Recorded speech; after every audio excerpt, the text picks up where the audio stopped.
नमस्कार दोस्तों, मेरे चैनल में आप सभी लोगों का स्वागत है। मैं सत्यनारायण आपका मेरे चैनल में स्वागत करता हूँ। आज से पहले मैं आप लोगों को भगवत गीता के 15 अध्यायों के बारे में बता चुका हूँ। आज मैं बताने वाला हूँ आपको भगवत गीता 16वें अध्याय का महात्म्य।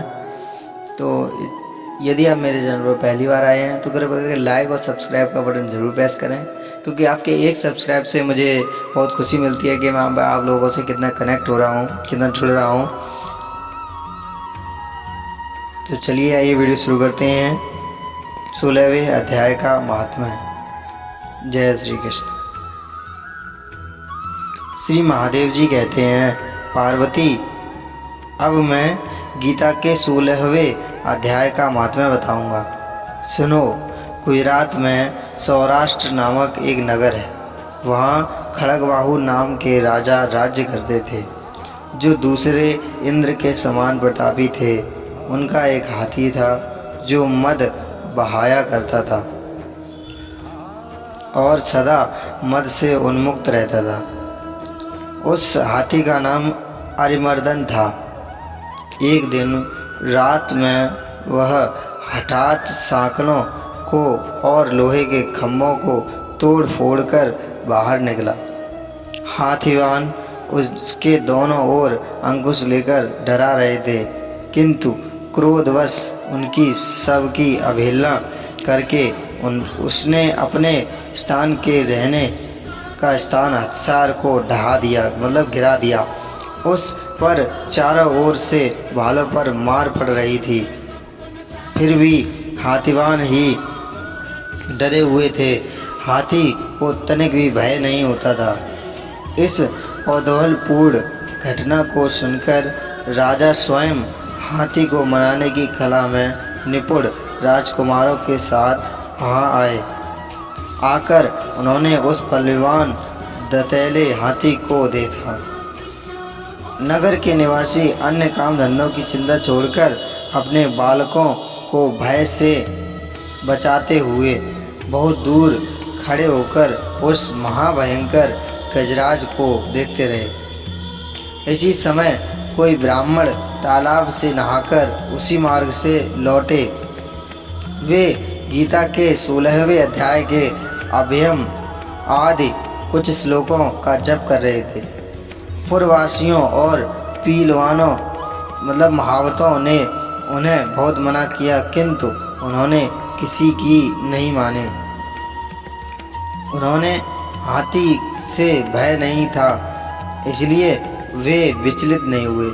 उधर हाथी अपनी चिंगाड़ से चारों दिशाओं को व्याप्त करता हुआ लोगों को कुचल रहा था। वे ब्राह्मण उसके बहते हुए मद को हाथ से छूकर कुशल पूर्वक निर्भयता से निकल गए। इससे वहाँ राजा तथा देखने वाले पूर्ववासियों के मन में इतना विस्मय हुआ कि उसका वर्णन नहीं हो सकता। राजा के कमल नेत्र चकित हो उठे थे।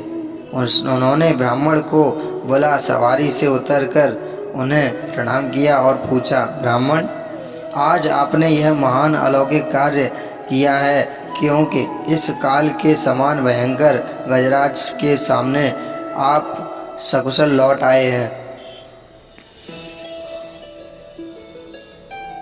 प्रभु, आप किस देवता का पूजन तथा किस मंत्र का जप करते हैं? बताइए, आपने कौन सी सिद्धि प्राप्त की है? ब्राह्मण ने राजा से कहा, राजन, मैं प्रतिदिन गीता के 16वें अध्याय के कुछ श्लोकों का जप किया करता हूँ। इसी से ये सारी सिद्धियाँ प्राप्त हुई हैं। श्री महादेव जी कहते हैं, तब हाथी का कौतूहल देखने की इच्छा छोड़कर राजा ब्राह्मण देवता को साथ ले अपने महल में आए। वहाँ शुभ मुहूर्त देखकर 1,00,000 स्वर्ण मुद्राओं की दक्षिणा दे उन्हें ब्राह्मण को संतुष्ट किया और उनसे गीता मंत्र की दीक्षा ली।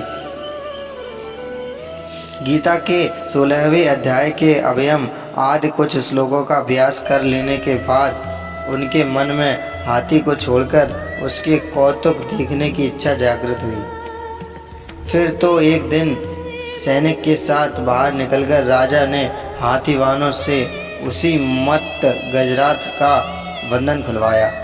वे निर्भय हो गए। राजा के सुख विलास के प्रति आदर का भाव नहीं रहा। वे अपना जीवन तृणवत समझकर हाथी के सामने चले गए। साहसी मनुष्यों में अग्रगण्य राजा खड़गबाहु मंत्र पर विश्वास करके हाथी के समीप गए और मद की अनवरत धारा बहाते हुए इसके गंड स्थल को हाथ से छूकर सकुशल लौट आए। काल के मुख से धार्मिक और खल के मुख से साधु पुरुष की भांति राजा उस गजराज के मुख से बचकर निकल आए। नगर में आने पर उन्होंने अपने राजकुमारों को राज्य पर अभिषिक्त कर दिया तथा स्वयं गीता के 16वें अध्याय का पाठ करके परम गति प्राप्त की। जय श्री कृष्ण।